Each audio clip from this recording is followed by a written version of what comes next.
Good evening, ladies and gentlemen. I'm your host, Dr. Fritz O'Skennick. And tonight, I bring you a ghastly tale of murder most foul. As storm clouds rumbled overhead and thunder rages war, as lightning strikes to break the calm, in rain's torrential pour. Ironic that on such a night a predator should prowl and bring us to the manor house and to its murder foul. A body in the library, a knife stuck in his back. Autumn 1921, as told by shameless hack. Inspector Fritz is on the case, the first upon the scene, deducting from the evidence the secrets bared to glean.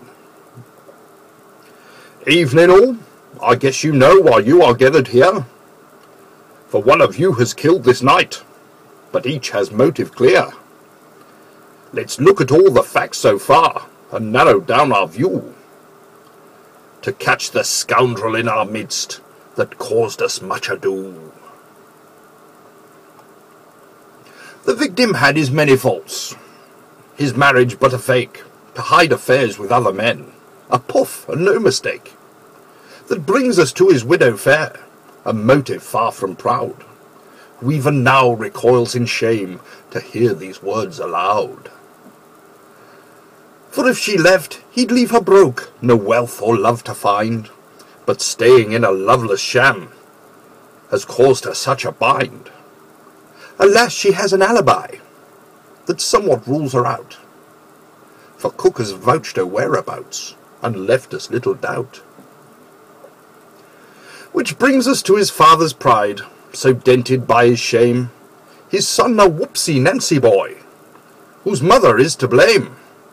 His heart has grown so full of hate, displayed in cold despise, but would he kill his only son, his heir with sinful lies? No, he is no murderer. He sat with his dear wife, bedbound with malaria and fighting for her life. He too has an alibi removing him from blame. Abound the whispered rumours fly that taint his family name. Which brings us to the gardener, who punched his puckered star, and taught him joys of godless love. Disgraced he fell so far. Could it be a jealous spat, a quarrel bound in death? Did he reject you for his wife, and bring his final breath?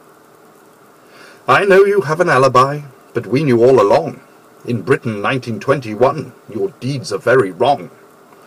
Higgins cuffed the bounder up and clout him round the ear. Teach him that his heathen ways are not permitted here. If I may, the butler said, the deed was done by me, for all the reasons you have said that shame his family. His mother taken to her bed, his father in such pain, his wife despairing of her life, I had to break the chain. I've lived and worked within this house since I was but a boy, and watched it thrive with so much love, of which he would destroy.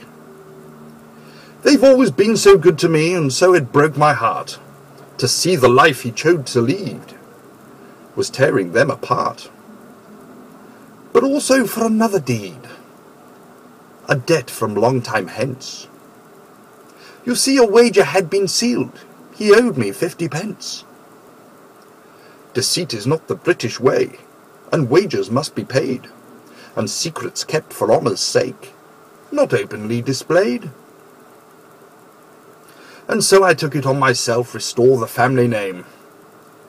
A bad apple will rot the cart, and drive them all to shame. So sad that it should come to this, an act that I deplore. And so I throw myself upon the mercy of the law. Okay, Higgins, cuff him up. That's 2 for hangman's rope. That's all the mercy they will find, I doubt they have a hope. The butler did it, what a twist! A man you'd overlook.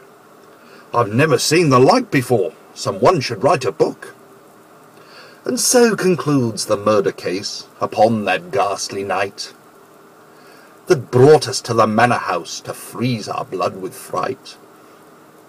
So many secrets to unfold, and yet more tales to tell, of murder foul and motives bound, in hearts where secrets dwell. Thank you, ladies and gentlemen. I'm your host, Dr. Fritz O'Skennick, and good night.